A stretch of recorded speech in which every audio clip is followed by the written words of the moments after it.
വളരെ എളുപ്പത്തിൽ തയ്യാറാക്കിയെടുക്കാൻ വേണ്ടി പറ്റുന്ന ഒരു പലഹാരത്തിൻ്റെ റെസിപ്പിയുമായിട്ടാണ് ഇന്ന് ഞാൻ വന്നിരിക്കുന്നത്. ഈ ഒരു പലഹാരം നമുക്ക് രാവിലെയോ അല്ലാന്നുണ്ടെങ്കിൽ വൈകുന്നേരങ്ങളിൽ ചായയുടെ കൂടെയോ ഒക്കെ കഴിക്കാൻ വേണ്ടി പറ്റുന്ന നല്ലൊരു പലഹാരമാണ്. പുറമേ നല്ല ക്രിസ്പി ആയിരിക്കും, ഉള്ളിൽ നല്ല സോഫ്റ്റ് ആയിരിക്കും. വളരെ എളുപ്പത്തിൽ തയ്യാറാക്കിയെടുക്കാൻ വേണ്ടി പറ്റുന്ന വളരെ രുചികരമായിട്ടുള്ള ഈ ഒരു പലഹാരം എങ്ങനെയാണ് ഉണ്ടാക്കുന്നത് നമുക്കൊന്ന് നോക്കിയിട്ട് വരാം.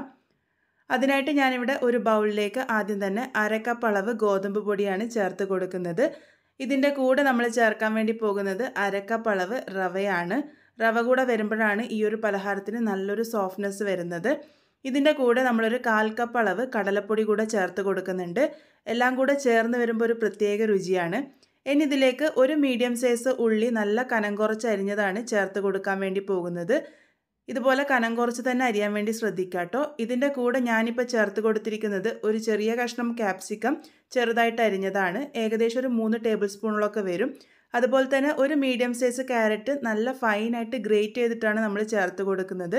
ഇതുപോലെ ഗ്രേറ്റ് ചെയ്ത് ചേർത്ത് കൊടുക്കുന്നതായിരിക്കും നല്ലത്. അപ്പോൾ എളുപ്പത്തിൽ വെന്ത് കിട്ടും. ഇനി നമുക്കിതിലേക്ക് ആവശ്യമായിട്ടുള്ളത് 2 മീഡിയം സൈസ് ഉരുളക്കിഴങ്ങാണ്. ഞാനിത് ഉരുളക്കിഴങ്ങ് ഒന്ന് ഗ്രേറ്റ് ചെയ്തിട്ടുണ്ട്. 2-3 പ്രാവശ്യം നല്ലപോലെ കഴുകിയെടുത്തതിന് ശേഷം ആ ഒരു വെള്ളം നല്ലപോലെ കളഞ്ഞെടുക്കണം. ആ രീതിക്ക് എടുത്തിരിക്കുന്ന ഉരുളക്കിഴങ്ങാണിത്. അപ്പോൾ ഈ ഒരു രീതിക്ക് ഞാനിവിടെ 2 മീഡിയം സൈസ് ഉരുളക്കിഴങ്ങാണ് ഇട്ട് കൊടുത്തിരിക്കുന്നത്. ഇതിൻ്റെ കൂടെ ഇനിയിപ്പോൾ ചേർക്കാൻ പോകുന്നത് ഇഞ്ചിയാണ്. ഒരു ചെറിയ കഷ്ണം ഇഞ്ചി ചെറുതായിട്ട് അരിഞ്ഞതാണ് ഞാനിവിടെ ചേർത്ത് കൊടുക്കുന്നത്. അതുപോലെ തന്നെ കുറച്ച് മല്ലിയില ചെറുതായിട്ട് അരിഞ്ഞതും കൂടെ നമുക്ക് ചേർത്ത് കൊടുക്കാം. ഇതിലേക്ക് എരിവിന് പാകത്തിന് 1 ടീസ്പൂൺ അളവിൽ ചില്ലി ഫ്ലേക്സ് ചേർത്ത് കൊടുത്തിട്ടുണ്ട്. അതുപോലെ തന്നെ 1 ടീസ്പൂൺ അളവിൽ കുരുമുളക് പൊടി കൂടെ ചേർത്ത് കൊടുത്തിട്ടുണ്ട്. ഇതിൻ്റെ കൂടെ ഒരു 1/4 ടീസ്പൂൺ അളവിൽ മഞ്ഞൾപ്പൊടി നമുക്ക് ചേർത്ത് കൊടുക്കാം. അതുപോലെ തന്നെ 1/2 ടീസ്പൂൺ അളവിൽ ഗരം മസാലയാണ് ചേർത്ത് കൊടുത്തിരിക്കുന്നത്. ഒരു 1/4 ടീസ്പൂൺ അളവിൽ സാധാരണ ജീരകം കൂടെ നമുക്കൊന്ന് ചേർത്ത് കൊടുക്കാം. ഇതിലേക്ക് ആവശ്യത്തിന് ഉപ്പ് ചേർത്ത് കൊടുക്കാം. അതുപോലെ തന്നെ ഒരല്പം പുളിപ്പ് കിട്ടാൻ വേണ്ടിയിട്ട് ഞാനിവിടെ ചെറുനാരങ്ങ നീരും കൂടെ ചേർത്ത് കൊടുക്കുന്നുണ്ട്. ഏകദേശം 1/2 ടീസ്പൂണോളൊക്കെ ചേർത്ത് കൊടുത്തിട്ടുള്ളൂ. അപ്പോൾ ദാ ഇതുപോലെ ഒന്ന് പിഴിഞ്ഞ് ഞാനിവിടെ ഒഴിച്ചു കൊടുത്തിട്ടുണ്ട്. ഇനി നമുക്കിതിലേക്ക് ആവശ്യത്തിന് വെള്ളം ചേർത്തിട്ട് നല്ല ലിക്വിഡായിട്ടുള്ള കൂട്ടാണ് തയ്യാറാക്കിയെടുക്കേണ്ടത്. ഞാനിപ്പോൾ ഇവിടെ 2 കപ്പ് വെള്ളമാണ് ഉപയോഗിച്ചിരിക്കുന്നത്. എപ്പോഴും വെള്ളം ചേർക്കുമ്പോൾ നമ്മൾ കുറേശ്ശായിട്ട് ചേർത്ത് കൊടുക്കുന്നതാണ് നല്ലത്. ആദ്യമേ 2 കപ്പ് ഒഴിച്ചു കഴിഞ്ഞാൽ ചിലപ്പോൾ നമുക്ക് ഈ ഒരു കൂട്ട് മിക്സ് ചെയ്തെടുക്കാൻ വേണ്ടിയിട്ട് ബുദ്ധിമുട്ടുണ്ടാവും. ഒട്ടും കട്ടകളില്ലാതെ നമുക്ക് ഈ ഒരു കൂട്ട് ഒന്ന് തയ്യാറാക്കിയെടുക്കാം. അപ്പോൾ ദാ ഞാനിപ്പോൾ ഇവിടെ 2 കപ്പ് വെള്ളം ഒഴിച്ചിട്ട് നമ്മളുടെ കൂട്ട് ഇവിടെ റെഡിയാക്കി എടുത്തിട്ടുണ്ട്. ഈ ഒരു രീതിക്ക് ലിക്വിഡായിട്ടുള്ള കൂട്ടാണ് നമുക്ക് ആവശ്യമായിട്ടുള്ളത്. അപ്പോൾ നമ്മളുടെ കൂട്ട് ഇവിടെ റെഡി ആയിട്ടുണ്ട്. ഇനി നമുക്കിത് കുക്ക് ചെയ്യാൻ വേണ്ടി വെക്കാം. അതിന് വേണ്ടിയിട്ട് നല്ല അടികട്ടിയായിട്ടുള്ള ഒരു പാത്രം ഞാൻ അടുപ്പിൽ വെച്ചിട്ടുണ്ട്. അതിലേക്ക് നമ്മൾ തയ്യാറാക്കി വെച്ചിരിക്കുന്ന ആ ഒരു കൂട്ട് ഒഴിച്ച് കൊടുക്കാം. ഇതിലേക്ക് ഒരു 1 ടേബിൾ സ്പൂൺ അളവിൽ വെളിച്ചെണ്ണ കൂടെ ഞാൻ ചേർത്ത് കൊടുത്തിട്ടുണ്ട്. ഇനി നമുക്കിത് തുടരെ ഇളക്കി കൊടുത്തുകൊണ്ട് മീഡിയം ഫ്ലെയിമിൽ വെച്ചിട്ട് കുക്ക് ചെയ്യാൻ തുടങ്ങാം. ഗോതമ്പ് പൊടിയും റവയും എല്ലാം ഉള്ളത് കൊണ്ട് തന്നെ വളരെ എളുപ്പത്തിൽ അത് കട്ടിയായി തുടങ്ങും. അപ്പോൾ മീഡിയം ഫ്ലെയിമിൽ വെച്ചിട്ട് നമ്മളിത് കുക്ക് ചെയ്താൽ മതി. തുടരെ ഇളക്കി കൊടുത്തുകൊണ്ടിരിക്കാൻ വേണ്ടി ശ്രദ്ധിക്കണം. അതുപോലെ തന്നെ നല്ല അടികട്ടിയായിട്ടുള്ള പാത്രം ഉപയോഗിക്കുന്നതായിരിക്കും നല്ലത്. അല്ലാന്നുണ്ടെങ്കിൽ അടിക്ക് പിടിക്കാനുള്ള സാധ്യതയുണ്ട്. അപ്പോൾ അതാ ഇപ്പോൾ ഏകദേശം ഒരു 4-5 മിനിറ്റൊക്കെ ആയിട്ടുണ്ട്. അപ്പോഴേക്കും നമ്മളുടെ കൂട്ട് നന്നായിട്ട് കട്ടിയായി വന്ന് തുടങ്ങിയിട്ടുണ്ട്. ഈ ഒരു സമയത്തൊക്കെ തുടരെ ഇളക്കി കൊടുത്തുകൊണ്ടിരിക്കാൻ വേണ്ടി ശ്രദ്ധിക്കണം. ഇനി അങ്ങോട്ടേക്ക് പെട്ടെന്ന് നമ്മളുടെ കൂട്ട് കട്ടിയായിട്ട് വരും. അപ്പോൾ അതാ ഇപ്പോൾ അത് ഒന്നും കൂടെ കട്ടിയായിട്ട് വന്നിട്ടുണ്ട്. നമുക്ക് നല്ലൊരു ഡോ പരുവത്തിലായി കിട്ടുന്നത് വരെയാണ് നമ്മളുടെ കൂട്ട് റെഡിയാക്കി എടുക്കേണ്ടത്. ഈ ഒരു സമയമാകുമ്പോൾ ഫ്ലെയിം ലോയിലോട്ട് വെച്ചോളൂ. അല്ലാന്നുണ്ടെങ്കിൽ പെട്ടെന്ന് അടിക്ക് പിടിക്കാനുള്ള സാധ്യതയുണ്ട്. അപ്പോൾ ദാ ഈ ഒരു രീതിക്ക് ഞാനിപ്പോൾ നല്ലപോലെ മിക്സ് ചെയ്തെടുത്തിട്ടുണ്ട്. നിങ്ങൾക്ക് കാണുമ്പോൾ തന്നെ മനസ്സിലാകുന്നുണ്ടാവും നമ്മളുടെ കൂട്ട് നല്ല കട്ടിയായിട്ട് വന്നിട്ടുണ്ട്.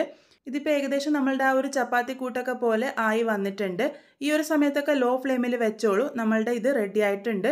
ഈ ഒരു പാകം വരെയാണ് നമ്മളിത് കുക്ക് ചെയ്തെടുക്കേണ്ടത്. നല്ലപോലെ പാനിൽ നിന്ന് റിലീസായിട്ട് വന്നിട്ടുണ്ട്. ഇതിന് നമ്മൾ സെറ്റ് ചെയ്യാൻ വേണ്ടിയിട്ട് ഞാനിവിടെ ഒരു പലകയാണ് ഉപയോഗിച്ചിരിക്കുന്നത്. നിങ്ങൾക്ക് ഏത് പാത്രത്തിൽ വേണമെങ്കിലും സെറ്റ് ചെയ്യാം. ആ ഒരു പാത്രം നല്ലപോലെ ഒന്ന് എണ്ണ തടവി കൊടുക്കാൻ വേണ്ടി ശ്രദ്ധിക്കണം. ഞാനിപ്പോൾ ഇതുപോലത്തെ പലകയിലോട്ടേക്ക് എണ്ണ തടവിയതിന് ശേഷം തയ്യാറാക്കി വെച്ചിരിക്കുന്ന കൂട്ട് ഇട്ട് കൊടുത്തിട്ട് ഇതുപോലെ ഒന്ന് സ്പ്രെഡ് ചെയ്ത് കൊടുക്കുന്നുണ്ട്. പറ്റിപ്പിടിക്കുന്നതായിട്ട് തോന്നുന്നുണ്ടെങ്കിൽ കുറച്ച് എണ്ണയൊന്ന് സ്പ്രെഡ് ചെയ്ത് കൊടുത്താൽ മതി. അപ്പോൾ ദാ ഞാനിപ്പോൾ നല്ലപോലെ ലെവൽ ചെയ്തെടുത്തിട്ടുണ്ട്. ഞാനിപ്പം ഇതുപോലെ ഒന്ന് റെക്റ്റാങ്കിൾ ഷേപ്പിലാണ് ലെവൽ ചെയ്തെടുത്തിരിക്കുന്നത്. നിങ്ങൾക്ക് ഇതുപോലത്തെ പലകയിൽ തന്നെ ചെയ്യണമെന്നൊന്നുമില്ല. ഏത് പാത്രത്തിൽ വേണമെങ്കിലും സെറ്റ് ചെയ്തെടുക്കാം. അപ്പോൾ ദാ ഇതിപ്പോൾ റൂം ടെമ്പറേച്ചറിൽ വെച്ചിട്ട് നല്ലപോലെ തണുത്ത് വന്നിട്ടുണ്ട്. ഇതുപോലെ തണുത്ത് വന്നതിന് ശേഷം നമുക്കിത് കട്ട് ചെയ്തെടുക്കാം. കട്ട് ചെയ്തെടുക്കുന്നതിന് മുന്നേ കത്തിയിൽ നല്ലപോലെ ഓയിലൊന്ന് സ്പ്രെഡ് ചെയ്യാൻ വേണ്ടി ശ്രദ്ധിക്കുക. അതിനുശേഷം നമുക്ക് ഇഷ്ടമുള്ള ഷേപ്പിലോട്ടേക്ക് കട്ട് ചെയ്തെടുക്കാം. ഞാനിപ്പം കുഞ്ഞു കുഞ്ഞു സ്ക്വയർ ഷേപ്പിലോട്ടേക്കാണ് കട്ട് ചെയ്തെടുത്തിരിക്കുന്നത്. ഇതിന് പ്രത്യേകിച്ച് ഷേപ്പൊന്നുമില്ല, നിങ്ങൾക്ക് ഇഷ്ടമുള്ള പോലെയൊക്കെ ഷേപ്പ് ചെയ്തെടുക്കാം. അപ്പോൾ നിങ്ങൾക്ക് കാണുമ്പോൾ തന്നെ മനസ്സിലാകുന്നുണ്ടാവും നമ്മളുടെ കത്തിയിൽ ഒരുപാടൊന്നും പറ്റിപ്പിടിക്കുന്നില്ല. ഇനി അഥവാ നിങ്ങളുടെ കത്തിയിൽ നല്ലപോലെ പറ്റിപ്പിടിക്കുന്നുണ്ടെങ്കിൽ ഓയിലൊന്ന് നല്ലപോലെ സ്പ്രെഡ് ചെയ്ത് കൊടുത്താൽ മതി. അപ്പോൾ ഞാനിപ്പം ഇതുപോലെ സ്ക്വയറായിട്ട് ഒന്ന് കട്ട് ചെയ്തെടുത്തിട്ടുണ്ട്. കട്ട് ചെയ്തെടുത്തതിന് ശേഷം അതിൻ്റെ ആ ഒരു സൈഡ് ഭാഗം ഒന്ന് ലെവൽ ചെയ്യാൻ വേണ്ടിയിട്ട് ഇതുപോലെ ആ ഒരു ബോർഡിൽ വെച്ചിട്ട് തന്നെ ഒന്ന് അമർത്തി കൊടുത്താൽ മതി. അപ്പോൾ നല്ലൊരു ഷേപ്പ് നമുക്ക് കിട്ടിക്കോളും. അപ്പോൾ ഈ ഒരു രീതിക്കാണ് ഞാനിപ്പോൾ ഇവിടെ തയ്യാറാക്കി എടുത്തിരിക്കുന്നത്. നമ്മളുടെ ബോർഡിലൊന്നും ഒട്ടും തന്നെ പറ്റി പിടിച്ചിട്ടൊന്നുമില്ല, നല്ലപോലെ എണ്ണ സ്പ്രെഡ് ചെയ്തതുകൊണ്ടാണ്. ഇതേപോലെ ഞാൻ ബാക്കിയുള്ളതൊക്കെ റെഡിയാക്കി വെച്ചിട്ടുണ്ട്. ഇനി നമ്മളിതൊന്ന് ഫ്രൈ ചെയ്തെടുക്കാനാണ് പോകുന്നത്. അപ്പോൾ ഞാനിവിടെ കുറച്ച് എണ്ണ ഒന്ന് ചൂടാക്കാൻ വേണ്ടി വെച്ചിട്ടുണ്ട്. എണ്ണ നല്ലപോലെ ചൂടായതിന് ശേഷം നമുക്കിത് ഓരോന്നായിട്ട് ഇട്ട് കൊടുക്കാം. ഞാനിവിടെ ഒരുപാടൊന്നും എണ്ണ ഉപയോഗിച്ചിട്ടില്ല, വളരെ കുറച്ച് എണ്ണ മാത്രമേ ഉപയോഗിച്ചിട്ടുള്ളൂ. നമുക്കിത് ഓരോന്നായിട്ട് ഇട്ട് കൊടുത്തിട്ട് മീഡിയം ടു ഹൈ ഫ്ലെയിമിൽ വെച്ചിട്ട് കുക്ക് ചെയ്തെടുക്കാം. ഇതിൽ ശരിക്കും പറഞ്ഞാൽ വേവാനായിട്ടൊന്നുമില്ല, നമ്മൾ ആ ഒരു പുറമെ ഒന്ന് മൊരിയിച്ചെടുക്കുന്ന മാത്രമേ ചെയ്യുന്നുള്ളൂ. അപ്പം മീഡിയം ടു ഹൈ ഫ്ലെയിമിൽ വെച്ചിട്ട് നമുക്കിതൊന്ന് കുക്ക് ചെയ്തെടുക്കാം. ഒരുപാട് ലോ ഫ്ലെയിമിൽ വെച്ചിട്ട് കുക്ക് ചെയ്യേണ്ട ആവശ്യമില്ല. അതുപോലെ തന്നെ ഇട്ട് കൊടുത്തു കഴിഞ്ഞാൽ കുറച്ച് നേരം അനക്കാതെ വെക്കുക. ഒരു ഭാഗം നല്ലപോലെ ഫ്രൈ ആയി വന്നതിന് ശേഷം മാത്രം മറിച്ചിട്ട് കൊടുക്കുക. അതിട്ടപാടന്നെ മറിച്ചിട്ട് കൊടുക്കാൻ വേണ്ടി പോയി കഴിഞ്ഞാൽ പൊട്ടിപ്പോകാനുള്ള സാധ്യതയുണ്ട്. അപ്പോൾ ഞാനിപ്പോൾ കുറച്ച് നേരം കഴിഞ്ഞിട്ട് ഇതൊന്ന് മറിച്ചിട്ട് കൊടുത്തിട്ടുണ്ട്. ഇനി മറിച്ചിട്ട് കൊടുത്തു കഴിഞ്ഞാൽ പിന്നെ മീഡിയം ഫ്ലെയിമിൽ വെച്ചിട്ട് തിരിച്ചും മറിച്ചൊക്കെ ഇട്ടിട്ട് രണ്ട് ഭാഗവും നല്ലൊരു ഗോൾഡൻ ബ്രൗൺ കളർ ആകുന്നത് വരെയാണ് ഇത് കുക്ക് ചെയ്തെടുക്കേണ്ടത്. ഞാൻ നേരത്തെ പറഞ്ഞതുപോലെ തന്നെ ഇതിൽ വേവാനായിട്ടൊന്നുമില്ല, ഓൾറെഡി എല്ലാം വെന്ത് കഴിഞ്ഞതാണ്. നമ്മൾ പുറമെ മൊരിയിച്ചെടുക്കുക മാത്രമേ ചെയ്യുന്നുള്ളൂ. അപ്പോൾ ഇതിപ്പം ഞാനിപ്പം രണ്ട് ഭാഗവും നല്ലൊരു ഗോൾഡൻ ബ്രൗൺ കളർ ആകുന്നത് വരെ മീഡിയം ഫ്ലെയിമിൽ വെച്ചിട്ട് കുക്ക് ചെയ്തെടുത്തിട്ടുണ്ട്. നല്ലൊരു കളർ വന്നിട്ടുണ്ട്. നമ്മളുടെ സ്നാക്ക് ഇവിടെ റെഡി ആയിട്ടുണ്ട്. നമുക്കിത് എണ്ണയിൽ നിന്നും കോരിയെടുക്കാം.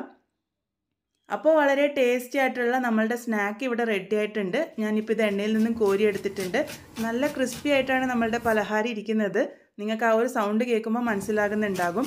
ഈ ഒരു പലഹാരം നമുക്ക് കുറേ നാൾ സ്റ്റോർ ചെയ്ത് വെക്കാനും പറ്റും. അതിന് വേണ്ടിയിട്ട് ചെയ്യേണ്ടത്, നമ്മൾ തയ്യാറാക്കി വെച്ചിരിക്കുന്ന ആ ഒരു കൂട്ട് നല്ല എയർ ടൈറ്റ് ആയിട്ടുള്ള പാത്രത്തിലേക്ക് ഇതുപോലെ വെച്ച് കൊടുക്കുക.